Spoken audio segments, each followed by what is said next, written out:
پھر اسی طرح ناجائز وسیلے بھی ہوتے ہیں، ٹھیک ہے، اور کچھ جائز ہوتے ہیں. تو ناجائز تو ابھی میں نے آپ کو بتا دی، اور جو جائز ہے وہ وسیلے اختیار کیے جا سکتے ہیں، جن میں سب سے پہلے کیا ہے؟ اللہ کے نام، جس کا اللہ تعالیٰ نے خود ذکر کیا کہ اللہ تعالیٰ کی صفات کے ذریعے، اللہ کے ناموں کے ذریعے اس کو پکار کر اس کو وسیلہ بناؤ. یعنی مثلا وَلِلَّهِ الْأَسْمَاءُ الْحُسْنَى فَادْعُوهُ بِهَا، بِهَا ان کے ذریعے، یعنی ذریعہ بنا لو کس کو؟ اللہ کے ناموں کو. تو یہ اللہ کے نام کیا بن گئے؟ وسیلہ بن گئے. یہ اللہ نے خود بتایا. یہ چھوڑ کے وہ کرتے ہیں جو اللہ نے بتایا نہیں. مثلا آپ کیا کہہ سکتے ہیں؟ یا غفور اغفر لی، یا رحیم ارحمنی، یا غنی اغننی. مثلا آپ اس طرح دعا مانگ سکتے ہیں. جس طرح کی آپ کی کوئی تکلیف ہے اس طرح کی اللہ کی صفت پکار لیں اور اس سے ملتی جلتی دعا مانگ لیں.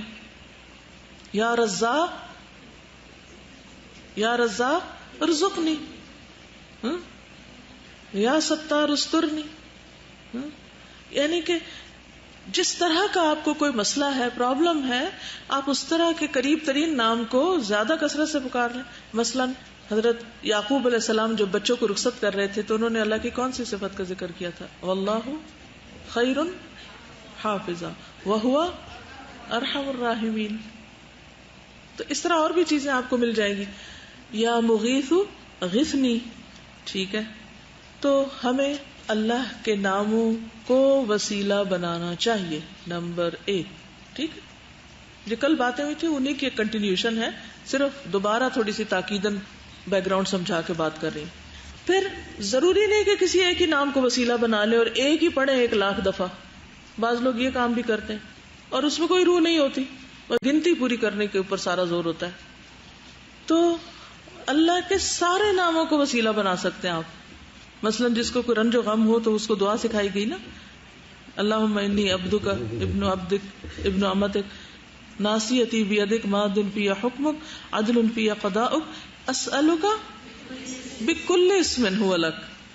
کل سارے ہی ناموں کو اکٹھا وسیلہ بنا لیا. ٹھیک ہے، آپ کا دل چاہ رہا ہے ایک کو بنائیں، آپ ایک کو بنا لیں، اور آپ چاہیں تو سارے بنا لیں. زیادہ پاورفل چیز کیا ہے؟ سارے کو بنا لیں. بکل اسم هو لک. اور پھر اس کی آگے مزید وَسَمَّيْتَ بِهِ نَفْسَكَ أَوْ أَنزَلْتَهُ فِي كِتَابِكَ وَعَلَّمْتَهُ أَحَدًا مِّنْ خَلْقِكَ وَاسْتَأْثَرْتَ بِهِ فِي عِلْمِ الْغَيْبِ عِندَكَ أَن تَجْعَلَ الْقُرْآنَ الْعَظِيمَ رَبِيعَ قَلْبِي وَنُورَ صَدْرِي وَجَلَاءَ حُزْنِي وَذَهَابَ هَمِّي وَغَمِّي. اسی طرح یا ذا الجلال والاکرام کثرت سے پڑھ کے آپ نے فرمایا اس کے ساتھ چمٹے رہو، الزو، چمٹ جاؤ اس کے ساتھ، یعنی کثرت سے پڑھو. نبی صلی اللہ علیہ وسلم کی زندگی میں ہم دیکھتے ہیں کہ آپ نے اللہ کے ناموں کے ذریعے دعا مانگی. مثلا کوئی واقعہ بتائیے، غزوہ بدر، کیا کر رہے تھے آپ؟ کثرت سے یہ نام پڑھے، یا حی یا قیوم. سلسلہ تو صحیحہ میں آتا ہے کہ اذا حزبہ امر قال یا حی یا قیوم برحمتک استغیث، کہ نبی صلی اللہ علیہ وسلم کو جب کوئی مشکل وقت، کوئی واقعہ پیش آتا یا کوئی تکلیف ہوتی یا کوئی بھی اہم چیز پیش آتی تو آپ فوراً یا حی یا قیوم پڑھنے لگتے. ٹھیک. اسی طرح موقع کی مناسبت سے، مثلا اگر ہدایت کی دعا مانگنی ہے تو اس کی مناسبت سے، اگر زندگی کی مانگنی ہے تو اس کی مناسبت سے، تو مناسبت سے بھی آپ پڑھ سکتے ہیں. دوسری چیز، نیک لوگوں کی دعا کے ساتھ وسیلہ پکڑنا. مثلا کوئی نیک آدمی زندہ ہے تو آپ اس سے کہہ سکتے ہیں کہ آپ اللہ سے میرے لیے بخشش مانگے، میرے لیے شفا مانگے، میرے لیے یہ مانگے. ایسا کیا جا سکتا. ٹھیک ہے، کسی سے دعا کرائی جا سکتی، لیکن اس کے لیے ضروری ہے کہ آپ پہلے اپنے لیے خود بھی کریں، خود بھی کریں، وہ بھی کرے، وہ بھی کرے، وہ بھی کرے. کیونکہ جتنے زیادہ لوگ دعا کریں گے اتنی قبولیت کے چانسز زیادہ ہو جائیں گے. تو اس کی اجازت ہے، شریعت نے اس کی اجازت دی. انس بن مالک کہتے ہیں کہ رسول اللہ صلی اللہ علیہ وسلم جمعہ کے دن خطبہ دے رہے تھے. ایک شخص آیا، عرض کیا یا رسول اللہ صلی اللہ علیہ وسلم، پانی کا قحط پڑ گیا، اللہ سے دعا کیجئے کہ وہ ہمیں سیراب کر دے. آپ نے دعا کی اور بارش اس طرح شروع ہوئی کہ گھروں تک پہنچنا مشکل ہو گیا. جب لوگ آئے تھے تو ہر چیز خشک تھی، گئے اتنی بارش ہو چکی تھی کہ جانا مشکل ہو گیا. حضرت انس کہتے ہیں دوسرے جمعے پھر وہ شخص آیا، کھڑا ہوا یا رسول اللہ دعا کیجئے اللہ تعالیٰ بارش کا رخ کہیں اور موڑ دے، کیونکہ ہفتہ بھر بارش ہوئی. تو آپ نے پھر دعا کی، اے اللہ ہمارے ارد گرد بارش برسا، ہم پر نہ برسا. حضرت انس کہتے ہیں میں نے دیکھا کہ بادل ٹکڑے ٹکڑے ہو کر دائیں بائیں جانے لگے اور وہاں بارش شروع ہو گئی اور مدینہ میں سلسلہ بند ہو گیا. تو اس سے کیا پتہ چلتا ہے کہ دیر اینڈ دین دعا کرنی چاہیے.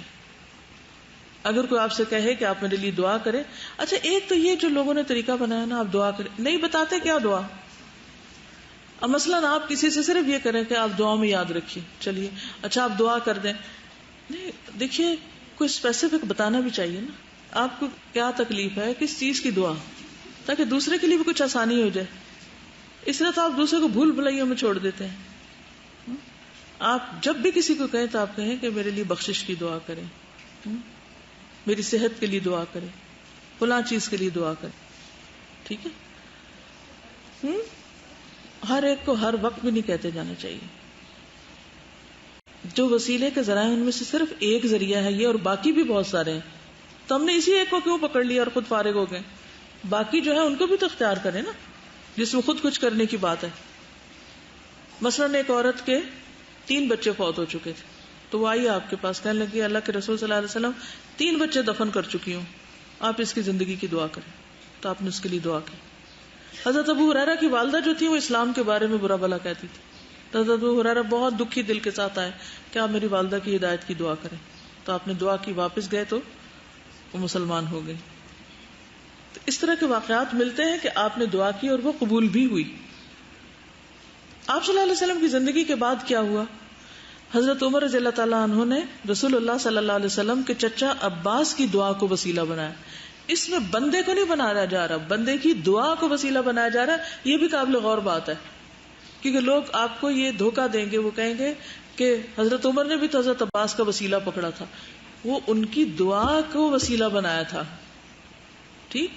انس بن مالک سے روایت ہے کہ جب کبھی عمر رضی اللہ عنہ کے زمانے میں قحط پڑا، حضرت عمر عباس بن عبد المطلب کے وسیلہ سے دعا کرتے ہوئے فرماتے، اے اللہ پہلے ہم تیرے پاس اپنے نبی کا وسیلہ لایا کرتے تو پانی برساتا تھا، اب ہم اپنے نبی کے چچا کو وسیلہ بناتے ہیں، یعنی ان سے دعا کروا رہے ہیں، تو آپ ہم پہ پانی برسائیں. تو حضرت انس کہتے ہیں کہ بارش ہو جاتی تھی. اب یہ ہے کہ اس وقت حضرت عمر کے لیے مدینہ میں کیا اللہ کے رسول صلی اللہ علیہ وسلم کی قبر بہت دور تھی اور حضرت عباس کا گھر قریب تھا؟ وہ قبر پہ کیوں نہیں جاتے تھے کہ اللہ تیرے نبی کی قبر اس شہر میں ہے، تو ان کے اس قبر کے وسیلے سے یا اپنے نبی کے وسیلے سے بارش برسا؟ ایسا نہیں کرتے تھے. زندگی میں مثالیں دی نا میں نے آپ کو، لیکن آپ کی وفات کے بعد نہیں. یعنی وہ دعا کریں گے ہمارے لیے، یہ مطلب ہے اس کا. یعنی یہ نہیں کہا کہ ابن عباس کا وجود وسیلہ ہے. ایک طرح سے ان کی دعا جو ہے، جیسے لوگ نبی صلی اللہ علیہ وسلم سے جو وسیلہ آپ کو بناتے تھے، کیا وہ یہ کہتے تھے آپ نبی ہیں آپ کے صدقے یہ کام ہو جائے، یا آپ سے دعا کراتے تھے؟ کیا کرواتے تھے؟ دعا تھی اصل میں، یعنی ان کا وجود نہیں. ورنہ تو اگر یہی تو قبر پہ چلے جاتے. ٹھیک ہے. حضرت معاویہ نے ایک مرتبہ یزید بن اسود کو وسیلہ بنایا تھا. ایک کتاب ہے علامہ البانی کی التوسل و احکامہ، اس میں یہ روایت انہوں نے لکھی ہے کہ آسمان نے بارش روک لی تو امیر معاویہ اور دمشق کے لوگ بارش کی دعا کے لیے نکلے. جب معاویہ ممبر پہ بیٹھے تو یزید بن اسود کا پوچھا کہ کہاں ہے. لوگوں نے ان کو بلایا تو وہ لوگوں کے گردنیں پھلانگتے ہوئے سامنے آئے. معاویہ رضی اللہ تعالیٰ عنہ نے ان کو ممبر پہ آنے کا حکم دیا کہ اوپر آ جاؤ. وہ ممبر پہ چڑھے اور معاویہ کے پاؤں کے پاس بیٹھ گئے. پھر معاویہ رضی اللہ عنہ نے کہا، اے اللہ ہم آج تیرے پاس سفارش لے کر آئے ہیں اس بندے کی جو ہم میں سب سے بہتر اور افضل ہے. یعنی ان کے نزدیک وہ ایک نیک انسان تھے. پھر معاویہ رضی اللہ عنہ نے کہا، یا اللہ آج ہم تیرے پاس یزید بن اسود کی سفارش لے کر آئے. پھر آپ نے کہا، اے یزید اللہ کی بارگاہ میں ہاتھ اٹھاؤ، دعا کرو. یہ نہیں کہا کہ بس یہ بندہ پیش کر دیا آپ کو، بلکہ کیا کہا، یزید دعا کرو. انہوں نے ہاتھ اٹھائے اور لوگوں نے بھی ہاتھ اٹھائے، یعنی ان سے کہا کہ آپ دعا کریں. زیادہ دیر نہ ہوئی تھی کہ ایک بادل مغرب کی طرف سے نمودار ہو گیا، گویا کہ وہ ڈھال ہے، یعنی بہت چھوٹا سا تھا، اور اس کے لیے ہوا چل پڑی اور پھر بادل نے ہم پہ بارش برسائی، یہاں تک کہ قریب تھا کہ ہم لوگ گھروں کو نہ پہنچ سکتے. ٹھیک. بعض اوقات ایسا ہوتا ہے نا کہ انسان خود بھی دعا کر رہا ہوتا ہے اور پھر اس کو خیال آتا ہے کہ اچھا میں جو اس کے گمان میں، اس کے ذہن میں کوئی نیک شخص ہو سکتا ہے تو اس سے کہہ سکتا ہے کہ آپ میرے لیے دعا کریں گے، اور اس میں کوئی حرج نہیں. کبھی ہو سکتا ہے زندگی میں آپ نے تجربہ کیا ہو اس چیز کا، پیپرز کی خوب پریپریشن کی ہوتی ہے، پھر امی کو کہتے ہیں آپ میرے لیے دعا کریں میرا پیپر اچھا ہو جائے. بالکل بچوں کو بھی کہا جا سکتا ہے، ہاتھ اٹھاؤ، بچوں کی اللہ سنتے ہیں کہ معصوم ہے، گناہ نہیں کیے. بالکل. والدین کی دعائیں دیکھیے، وہ ایک لسٹ بھی آتی ہے نا جس میں کس کس کی دعائیں زیادہ قبول ہوتی ہیں، تو پھر اس میں جیسے طالب علم بھی اللہ کے راستے میں ہوتا ہے، جیسے والدین کی اپنی اولاد کے لیے دعائیں قبول ہوتی ہیں تو آپ ان سے کہہ سکتے ہیں. تو یہ طریقہ ٹھیک ہے. تو قبر پہ جانے کی بجائے جو زندہ ہیں ان کے ساتھ معاملہ کریں. پھر نیک اعمال کا وسیلہ، اس میں وہ جو مثال دی گئی تھی آپ کو، وہ 3 لوگ جو غار کے اندر پھنس گئے تھے، تو ان میں سے ایک نے والدین سے حسن سلوک کو وسیلہ بنایا، دوسرے نے حرام میں واقع ہونے سے بچنے کو، یعنی ایک اپنی خواہش کو روکنے کے عمل کو وسیلہ بنایا، اور ایک نے مزدور کے حقوق کی حفاظت، وہ جس کی وہ مال رہ گیا تھا اس سے بکری خرید کے اور پھر آگے مزید اس کی بکریاں بڑھ گئی تھی، اس کو وسیلہ بنایا. پھر اسی طرح دعا میں جو نبی پر ایمان لانا ہے اس کو بھی وسیلہ بنایا جاتا ہے. مثلا سورۃ آل عمران میں آتا ہے ربنا اننا سمعنا منادیا ینادی للایمان ان آمنوا بربکم فآمنا. تو یہ جو ایمان لے آئے نا، یہ ہمارا ایک نیک عمل ہے نا، ایمان لانا ایک اچھا کام ہے نا. تو اب اس کی وجہ سے کیا کر فاغفر لنا ذنوبنا وکفر عنا سیئاتنا، تو ایمان کی وجہ سے ہمارے گناہ معاف کر دے. یہدیہم ربہم بِایمانہم، قرآن میں آتا نا، ان کو ان کا رب ان کے ایمان کی وجہ سے راہ دکھاتا ہے. تو یہ ایک نیک عمل ہے. سمجھ آئی یہ بات یا نہیں آئی کہ نیک عمل کو وسیلہ بنا کر دعا کی جا سکتی ہے. پھر اسی طرح سورۃ آل عمران ہی میں آتا ہے ایک اور جگہ پر ربنا آمنا بما انزلت واتبعنا الرسول، رسول کے اتباع کا ذکر کر رہے ہیں، فاکتبنا مع الشاہدین. تو سنت کی پیروی کو ہمارے لیے ذریعہ بنا دے ایک مقام تک پہنچنے کا. پھر اللہ تعالیٰ کی توحید کو وسیلہ بنانا، توحید کا اقرار کر کے اللہم انی اسألک انی اشہد انک انت اللہ لا الہ الا انت، پھر اس کے بعد دعا کرنا. پھر لا الہ الا انت سبحانک انی کنت من الظالمین. تو اس میں بھی بیسیکلی کیا کیا؟ اللہ کی توحید کا ذکر ہے. ابراہیم علیہ السلام نے کیا کلمات پڑھے تھے؟ حسبی اللہ و نعم الوکیل. ٹھیک، تو اللہ کو کافی سمجھنا ایک نیک عمل تھا. توکل جو ہے اس کو وسیلہ بنایا. ایوب علیہ السلام نے اللہ تعالیٰ کی کن صفات کو وسیلہ بنایا تھا؟ اللہ تعالیٰ کی صفات کو وسیلہ بنانا. کیا کہا تھا انہوں نے؟ وَأَيُّوبَ إِذْ نَادَى رَبَّهُ أَنِّي مَسَّنِيَ الضُّرُّ وَأَنْتَ أَرْحَمُ الرَّاحِمِينَ. کہا کچھ بھی نہیں، زبان سے کچھ مانگا نہیں، اللہ کی صفات کا ذکر کیا، گویا ان صفات کو ذریعہ بنایا مسئلے کے حل کا. وَأَنْتَ أَرْحَمُ الرَّاحِمِينَ. فَاسْتَجَبْنَا لَهُ فَكَشَفْنَا مَا بِهِ مِنْ ضُرٍّ وَآتَيْنَاهُ أَهْلَهُ وَمِثْلَهُمْ مَعَهُمْ رَحْمَةً مِنْ عِنْدِنَا وَذِكْرَى لِلْعَابِدِينَ وَذِكْرَى لِلْعَابِدِينَ. زکریا علیہ السلام نے کیا کیا تھا؟ وَلَمْ أَكُنْ بِدُعَائِكَ رَبِّ شَقِيًّا. اللہ پہ یقین اور توکل کو وسیلہ بنایا تھا ایک طرح سے. نبی صلی اللہ علیہ وسلم نے کیا فرمایا تھا جب غار میں تھے؟ لا تحزن ان اللہ معنا. یہ بھی توکل ہے. بدر کے دن اللہ کی صفات کو وسیلہ بنایا تھا، اور اس کے علاوہ کہا تھا اللہ تو نے وعدے کر رکھے، اپنے وعدوں کو پورا کر. اللہ کے وعدے یاد کرا کے ان کو وسیلہ بنایا دعا کی قبولیت کے لیے.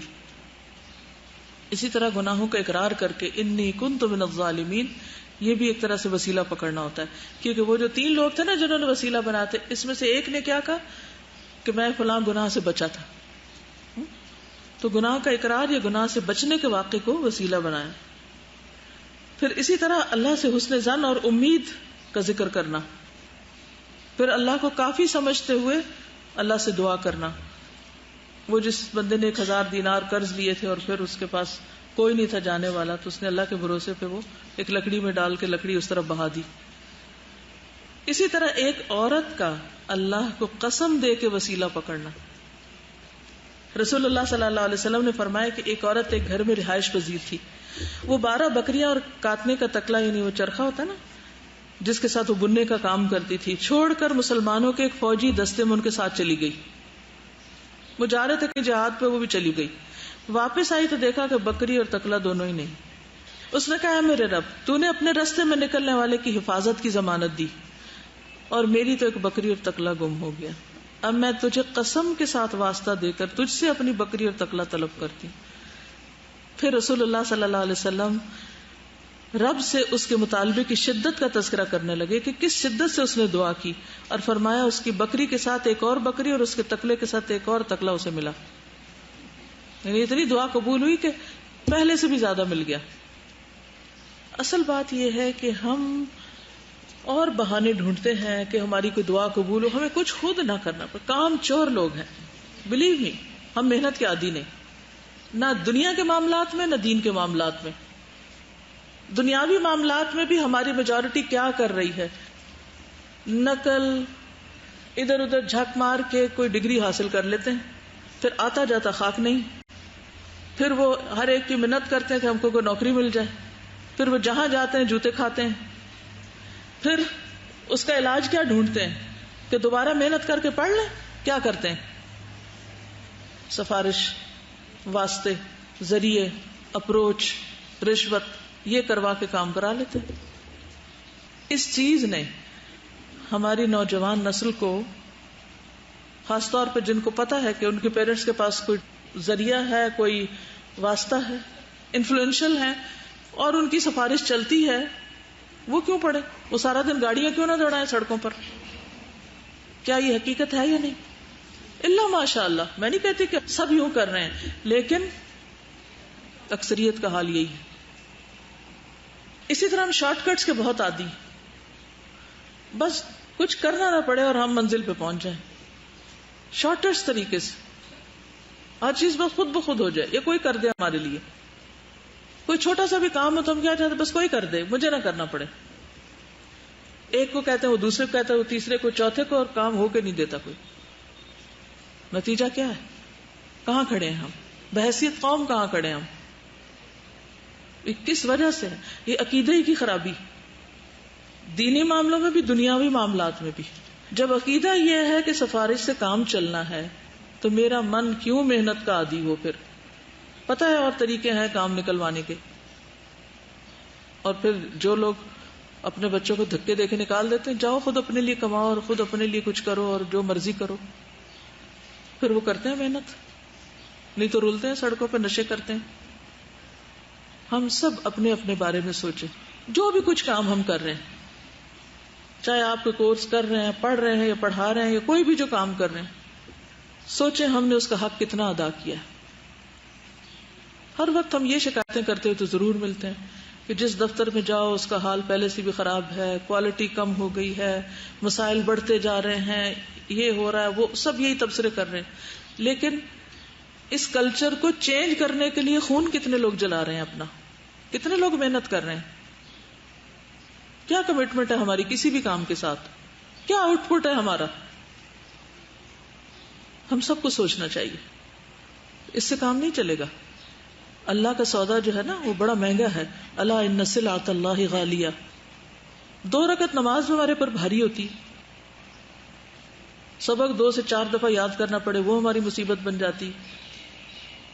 یعنی کسی بھی جگہ ہم مشقت کے عادی نہیں ہیں. بس کام چلاؤ، کام چوری، اور جھوٹی تسلیاں دل کو دیے رکھتے ہیں ہم بہت کچھ کر رہے ہیں. تو جب تک اس سے ہم نکلیں گے نہیں نا تو دھوکے میں ہی رہیں گے. وہ میں پڑھ رہی تھی کہیں سے کہ نماز میں خشوع کیوں نہیں ہوتا، یا نماز کی کوالٹی بہتر کیوں نہیں. تو اس کی وجہ لکھی ہوئی تھی کہ جس کی نماز میں کوالٹی اچھی نہیں، اس کی باہر کی زندگی میں کوالٹی کس چیز کی اچھی ہوگی. جس نے اللہ کے ساتھ اپنا معاملہ درست نہیں کیا، اس کا بندوں کے ساتھ کہاں سے درست ہوگا. اور چونکہ باہر کی زندگی میں گڑبڑ ہے تو نماز میں بھی گڑبڑ ہے. تو بہرحال سب سے پہلی چیز جو عمل کی زندگی میں ہے، یعنی کہ دعاؤں کے علاوہ اور اللہ کے ذکر کے علاوہ، وہ نماز ہے جو وسیلہ بن سکتی. حدیث کے الفاظ میں آتا ہے، کعب بن عجرہ سے روایت ہے، رسول اللہ صلی اللہ علیہ وسلم نے فرمایا، یا کعب بن عجرہ الصلاۃ قربان، اے کعب بن عجرہ نماز قربت کا ذریعہ ہے، یعنی وسیلہ بنانا ہے تو نماز کو بناؤ، اس سے قربت حاصل ہوگی۔ اب ہم سب چاہتے ہیں، بڑی تمنا ہے ہماری کہ اللہ کی قربت نصیب ہو، اور نماز سستی کے مارے یا دیر سے پڑھیں گے یا پھر اس میں کوئی کوالٹی نہیں ہوگی، اور پھر قربت بھی چاہ رہے ہیں۔ عجیب بات ہے، عقیدہ میں بگاڑ ہے۔ جب ہمیں مل گئے مردے قرب حاصل کرنے کے لیے اللہ کا، تو ہم کیوں نماز میں کھڑے ہوں؟ آسان طریقہ ہے کہ ہر گلی میں بنا لو ایک رنگین مزار، اور اس کو سمجھو وہ ہمارے سب کے کام کر رہا ہے اور ہم آرام کیا کریں۔ نبی صلی اللہ علیہ وسلم نے فرمایا، اللہ نے اپنے بندوں پہ 5 نمازیں فرض کر دی، جو شخص انہیں اس طرح ادا کرے کہ ان میں سے کسی چیز کو ضائع نہ کرے اور ان کا حق معمولی نہ سمجھے، تو اللہ تعالیٰ کا وعدہ ہے کہ اسے جنت میں داخل کرے گا، اور جو انہیں اس طرح ادا نہ کرے تو اللہ تعالیٰ کا اس سے کوئی وعدہ نہیں، چاہے تو سزا دے چاہے تو معاف کر دے۔ یعنی اللہ کو بھی نماز کی کوالٹی چاہیے۔ خود نبی صلی اللہ علیہ وسلم کی نماز کیسے ہوتی تھی؟ یعنی اتنا طویل قیام کرتے تھے کہ آپ کی پنڈلیوں پہ، پاؤں پہ ورم آ جاتا۔ پھر روزہ جو ہے وہ بھی ایک وسیلہ ہے۔ نبی صلی اللہ علیہ وسلم نے فرمایا کہ آپ سے پوچھا گیا کہ سوموار اور جمعرات کا روزہ آپ کیوں رکھتے ہیں، تو فرمایا کہ یہ 2 دن ہیں جن میں اعمال رب العالمین کے سامنے پیش کیے جاتے ہیں، اور میں چاہتا ہوں کہ جب میرا عمل پیش ہو تو میں روزے سے ہوں، کیونکہ والعمل الصالح یرفعہ، نیک عمل جو ہے وہ اعمال کو، یعنی ذکر کو اور باقی چیزوں کو آگے بڑھاتا ہے۔ اسی طرح صدقہ بھی بہترین وسیلہ ہے، بہترین ذریعہ ہے۔ رسول اللہ صلی اللہ علیہ وسلم نے فرمایا، اللہ تعالیٰ فرماتے ہیں، یا ابن آدم انفق علی، اے ابن آدم تم خرچ کرو میں تم پہ خرچ کروں گا، تم دو میں تمہیں دوں گا۔ یعنی وسیلہ بن گیا نا۔ یعنی ہم چاہتے ہیں کہ ہمیں رزق ملے تو آپ دوسروں کے لیے کچھ کریں، اور صدقہ جو ہے شیطان کو دور کرنے کا ذریعہ ہے۔ آپ کا کبھی دل چاہ کہ آپ شیطان کو مارے؟ کس کا دل چاہ؟ سب کا دل چاہتا ہے، ٹھیک ہے، چلیں آپ کو طریقہ بتاتی ہوں کیسے مارتے ہیں اس کو۔ السلسلہ صحیحہ کی حدیث ہے، نبی صلی اللہ علیہ وسلم نے فرمایا، جب بندہ صدقہ کرنے کے لیے نکلتا ہے تو وہ 70 شیطانوں کے جبڑے توڑ کر صدقہ کرتا ہے۔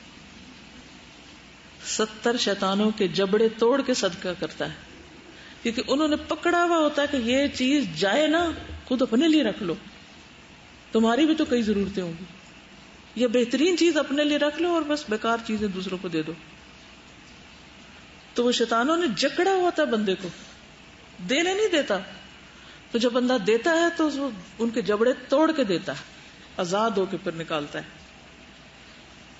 ایک دفعہ حضرت ابو ذر کہتے ہیں کہ میں نبی صلی اللہ علیہ وسلم کے ساتھ مدینہ کے پتھریلے علاقے میں چل رہا تھا، تو احد بالکل سامنے آ گیا۔ تو آپ جب کوئی چیز دیکھتے تھے تو اس موقع پہ بھی سکھاتے تھے۔ صحابہ کہتے ہیں نا کہ پرندہ نہیں اڑتا تو اس سے بھی ہمیں کچھ نہ کچھ سکھاتے تھے آپ۔ تو اتنا بڑا پہاڑ سامنے آ گیا جو کئی میل پہ پھیلا ہوا ہے۔ آپ نے فرمایا، ابو ذر، میں نے عرض کیا، حاضر ہوئی یا رسول اللہ، لبیک یا رسول اللہ۔ آپ نے فرمایا، مجھے اس سے بالکل خوشی نہیں ہوگی کہ میرے پاس اس احد کے برابر سونا ہو، اتنا سونا مجھے ملے، اور اس پر 3 دن اس طرح گزر جائیں کہ اس میں سے 1 دینار بھی باقی رہے۔ میں چاہوں گا کہ وہ 3 دن کے اندر سارا صدقہ کر دوں، اس میں سے 1 دینار بھی اپنے پاس رکھنا مجھے پسند نہیں۔ سوچئے کہ ان کی صدقہ کرنے کی کہیں ذرے برابر بھی ہم وہاں پہنچ سکتے ہیں؟ کتنی بے نیازی تھی دنیا سے کہ اتنا بھی ہو تو میں 3 دن سے پہلے ختم کر دوں۔ تو فرمایا، سوائے اس تھوڑی سی رقم کے جو قرض کی ادائیگی کے لیے بچا لوں، کیونکہ قرض ادا کرنا جو ہے وہ صدقہ کرنے سے بہتر ہے، بلکہ میں اسے اللہ کے بندوں میں اس طرح خرچ کروں، اپنے دائیں طرف سے، بائیں طرف سے، آگے اور پیچھے سے، یعنی ہر طرف دیتا جاؤں۔ شیطان کدھر سے آتا ہے؟ ہر طرف سے، آگے پیچھے دائیں بائیں سے۔ تو آپ نے فرمایا کہ پھر میں بھی آگے سے اور پیچھے سے اور دائیں سے اور بائیں سے صدقہ کرتا جاؤں، تو پھر شیطان تو بھاگ جائے گا۔ پھر اسی طرح حج بیت اللہ اور عمرہ قرب کا ذریعہ ہے، وہ ایک وسیلہ ہے۔ رسول اللہ صلی اللہ علیہ وسلم نے فرمایا، حج کرنے والے اور عمرہ کرنے والے اللہ کے وفد ہیں، اگر اللہ سے دعا مانگے تو اللہ قبول فرمائے گا، بخشش طلب کرے تو ان کی بخشش کر دے گا۔ تو وہ وسیلہ بن گیا نا عمرہ یا حج، کس چیز کا؟ بخشش حاصل کرنے کا۔ رسول اللہ صلی اللہ علیہ وسلم سے دریافت کیا گیا کون سا عمل سب سے افضل ہے؟ آپ نے فرمایا اللہ اور اس کے رسول پر ایمان لانا. پوچھا گیا اس کے بعد کون سا؟ فرمایا اللہ کی راہ میں جہاد کرنا. تو جہاد فی سبیل اللہ کیا ہوا؟ وسیلہ، ذریعہ. 2 گھڑیاں ایسی ہیں جس میں آسمان کے دروازے کھولے جاتے ہیں، نماز کے وقت اور اللہ کے راستے میں صف بندی کے وقت. تو اب دعاؤں کی قبولیت کے لیے کیا ہوا؟ جہاد فی سبیل اللہ ذریعہ بن گیا. پھر تلاوت قرآن مجید، کیونکہ ہم اہل القرآن اہل اللہ و خاصتہ، اہل قرآن اللہ کے اہل اور اس کے خاص تعلق والے ہیں. نبی صلی اللہ علیہ وسلم نے فرمایا، حضرت ابو ذر سے شاید فرمایا تھا، صحیح ترغیب و ترہیب میں یہ حدیث ہے کہ علیک بتلاوت القرآن فإنہ نور لک فی الارض و ذخر لک فی السماء. تلاوت قرآن کو اپنے لیے ضروری سمجھو کیونکہ یہ تمہارے لیے زمین پر نور کا سبب ہوگا، وسیلہ، اور آسمان میں ذخیرہ ہوگا. پڑھتے جاؤ اور وہاں ڈھیر لگتے جائیں گے. جن لوگوں کو کئی دفعہ پڑھنا مشکل لگتا ہے نا سبق، تو وہ جو پڑھے نا تو یہ سوچا کریں کہ وہ ڈھیر لگ رہے ہیں ذخر. اور اللہ تعالیٰ کسی کی طرف اس طرح متوجہ نہیں ہوتا جس طرح ایک نبی کی آواز پر جبکہ وہ تلاوت کر رہا ہوتا اچھی آواز میں. پھر اسی طرح ذکر. سنن ابن ماجہ میں آتا ہے تم لوگ اللہ کی عظمت کا جو ذکر کرتے ہو، یعنی تسبیح، تحلیل، تحمید کے الفاظ، وہ عرش کے ارد گرد چکر لگاتے ہیں. ان کی ایسی بھن بھناہٹ ہوتی ہے جیسے شہد کی مکھیوں کی بھن بھناہٹ. وہ اپنے کہنے والے کا اللہ کے ہاں ذکر کرتے ہیں. بن گئے نا وسیلہ یہ تسبیحات. کیا تم نہیں چاہتے کہ وہاں تمہارا ذکر ہوتا رہے؟ یعنی آپ سبحان اللہ یہاں پڑھ رہے ہیں اور وہ کہاں پہنچ گئی بن بناہٹ یہ آواز؟ عرش کے ارد گرد. رسول اللہ صلی اللہ علیہ وسلم نے فرمایا رات کے آخری حصے میں بندہ اپنے رب سے بہت زیادہ قریب ہوتا ہے. اگر تم اس وقت اللہ تعالیٰ کا ذکر کرنے والوں میں سے ہو سکو تو ایسا کر لیا کرو. تو یہ بھی قرب کا ذریعہ ہے. رات کے آخری حصے میں جب ذکر ہوتا ہے تو وہ اللہ کے قریب ترین کر دیتا ہے بندے کو. نبی صلی اللہ علیہ وسلم خود ہر وقت اللہ کا ذکر کرتے تھے. پھر اسی طرح درود شریف. ایک شخص نے عرض کیا اللہ کے رسول صلی اللہ علیہ وسلم کیا میں اپنی تہائی دعا آپ پر درود پڑھنے کے لیے وقف کر دوں، یعنی 1/3؟ فرمایا ہاں. اس نے کہا 2/3 آپ نے فرمایا ہاں. اور اس نے کہا کہ اگر میں ساری دعا کی جگہ درود ہی پڑھ لوں تو آپ نے فرمایا پھر تو اللہ تمہیں دنیا اور آخرت کے غم کے لیے کافی ہو جائے گا. یعنی اتنا فائدہ ہے. تو یہ درود کیا بن گیا؟ ذریعہ. کس کا؟ اللہ کے قرب حاصل کرنے کا، اور اللہ تعالیٰ ہمارے سارے غموں کے لیے کافی ہو جائے. پھر اس سے درجے بھی بلند ہوتے ہیں جیسے ایک حدیث میں آتا ہے. تو یہ بھی قرب کا ذریعہ بن گیا درود شریف. اور جو اس کے برعکس وہ جنت کے راستے سے بھٹک گیا جو درود شریف پڑھنا بھول گیا، جنت کا راستہ کھو دیا اس نے. پھر استغفار، وہ جو حدیث میں نے ابھی آپ کو بتائی تھی. جتنے بھی گناہ ہوں انسان جب استغفار کرتا ہے تو اللہ کے قریب ہو جاتا ہے. یعنی گناہ جو ہے نا رکاوٹ ہے اللہ اور بندے کے درمیان. کیا ہے؟ تو قرب کے لیے کیا کرنا ہوگا؟ گناہوں کو ہٹانا ہوگا. تو کس سے ہٹیں گے؟ استغفار کے ذریعے. پھر انسان گناہوں پہ شرمندہ بھی ہو اور واپس اس کو نہ کرے، اور کسی کا حق مارا تو اس کو وہ حق دے. نبی صلی اللہ علیہ وسلم دن میں 70 سے 100 بار استغفار کرتے تھے، اور پھر خود اللہ سے دعا کرنا، پھر ایک دوسرے کے لیے دعا. ٹھیک ہے. پھر حرام کاموں کو چھوڑنا، حرام کاموں کو چھوڑنا.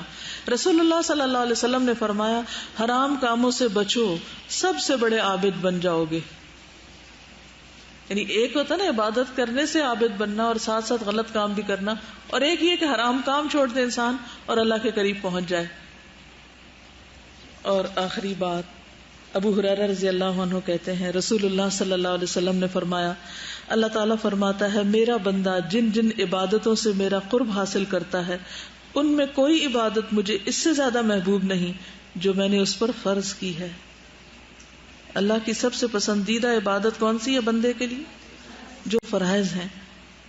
اور میرا بندہ نفل عبادت کر کے یعنی فرائض کے بعد مجھ سے اتنا قریب ہو جاتا ہے کہ میں اس سے محبت کرنے لگ جاتا ہوں. مجھ سے اتنا قریب ہو جاتا ہے. کس کے ذریعے؟ نفل عبادتوں کے ذریعے. تو اللہ کا قرب پانا اللہ کی محبت چاہنا، اللہ کے قریب ہونا، یہ ہر مومن کی خواہش ہوتی، لیکن کس ذریعے سے ہوا جا سکتا ہے وہ ذرائع معلوم ہونے چاہیے. وہ قبر والے کے پاس جا کر ان سے کچھ کہہ کے نہیں ہو سکتا، کیونکہ دے آر ناٹ اویلیبل. شیطان نے ویسے کس طرح بہکایا انسان کو، وہ سارے کام چھڑا کے جو واقعی قریب کر سکتے ہیں، ہاں وہ سارے کام چھڑا دیے جو قرب کا ذریعہ ہے، اور اس کام پہ لگا دیا اکثریت کو جس سے کوئی قرب حاصل نہیں ہو سکتا، بلکہ اس سے اللہ کے بجائے دوسروں کا قرب حاصل ہوتا ہے جس کا کچھ فائدہ ہی نہیں. مردے سے قرب کیا فائدہ دے گا؟ زندے کا قرب تو شاید کوئی تھوڑا فائدہ دے ہی جائے، مردوں کا قرب کیا فائدہ دے گا؟ آپ دن رات ان کی قبروں پہ بیٹھا کریں، کچھ حاصل نہیں. یہ کس قدر انسان کے لیے محرومی ہے، سمجھتے ہی نہیں. سم ٹائم وہ لوگ جو قبروں کو وسیلہ بناتے ہیں ان کاموں کو بھی کر رہے ہوتے ہیں، لیکن ان کاموں سے نیت یہ نہیں ہوتی کہ ہمیں اللہ کے قریب کر رہے ہیں. وہ کہتے ہیں نہیں، انہوں نے قریب کرنا ہے، ہمارے کاموں نے نہیں کرنا، کیونکہ ہم تو بڑے گناہ گار ہیں. تو بھی اس کا بھی علاج بتا، گناہ گار ہے تو توبہ کر لو، تو گناہ گاری سے باہر نکل آؤ، حرام کام چھوڑ دو. ایک اور چیز شیطان کا وار، جو کام ہم کر رہے ہوتے ہیں نا، چاہے نماز پڑھ رہے ہیں، چاہے قرآن پڑھ رہے ہیں، چاہے دین کی مجلس میں ہو، چاہے کوئی بھی اچھا کام کر رہے ہو، شیطان اس کو بہت معمولی بنا دیتا ہے. یہ تو کچھ بھی نہیں، وہ فلانا کام کرو تو زیادہ اچھا ہوگا، اور وہ تو کبھی ہوگا تو ہوگا نا، لیکن جو کر رہے ہیں اس کو تو ویلیو کرو. تو ان مواقع کو گنوا دیتا ہے. ہر قدم پہ پھسلتے، کتنے کمزور ہیں ہم، پھر بھی اپنے آپ کو کیا سمجھتے ہیں. یعنی ہر اچھے عمل کے ساتھ کوئی نہ کوئی خرابی بھی کر لیتے ہیں، اور پھر خود کو بڑی چیز بھی سمجھنے لگتے ہیں. آپ میں سے کوئی لکھتا نہیں ہے، کتنا سمپل ہے، وسیلہ لکھ کے اوپر اس کا میننگ لکھ کے، اور وسیلے کے طریقے لکھ کے، اور شرعی طریقے، اور پھر آخر میں لکھ دیں غیر شرعی طریقے، اور لوگوں کو آپ اتنی اویئرنیس دے سکتے ہیں. جسٹ سمپل ایفرٹ، دلائل سارے موجود ہیں. اویئرنیس کریٹ کرنی چاہیے لوگوں میں. خود سب سے پہلے تو ہمیں ہی بھولا ہوا ہوتا ہے کہ یہ اس کام سے ہم اللہ کے قریب ہوں گے. دیکھیے ہم سب صرف فرائض کی طرف توجہ کریں. کیا ہم اپنے فرائض کو بھی صحیح طور پہ انجام دے رہے ہیں، جو سب سے زیادہ قرب کا ذریعہ ہے؟ کسی سے دعا بھی آتی ہے، باقی چیزیں بھی آتی ہیں، لیکن وہی بات ہے کہ لیس للانسان الا ما سعى وان سعيه سوف يرى ومن اراد الاخرة وسعى لها سعيها. جو آخرت کا ارادہ کرے اور پھر اس کے لیے کوشش کرے، جیسی کوشش کرنی چاہیے، مطلوبہ کوشش. جیسے ٹاپ پہ پہنچنا ہے تو ٹاپ پہ چڑھنے کے لیے جتنی کوشش کرنی چاہیے وہ کرے. اچھا، بہت سے لوگ، مجھے یاد ہے جو پہلا میرا انٹریکشن اپنی کلاس والوں کے ساتھ ہوا تھا، بہت چھوٹے ہوتے ہوئے، تو انہوں نے مجھے ایک انالوجی دی تھی. کیا تھی انالوجی؟ کہ دیکھو اگر چھت پہ چڑھنا ہو تو سیڑھی چاہیے نا. تو میں نے کہا ہاں واقعی سیڑھی تو چاہیے. تو یہ جو نیک لوگ ہوتے ہیں نا، یہ سیڑھی ہوتے ہیں.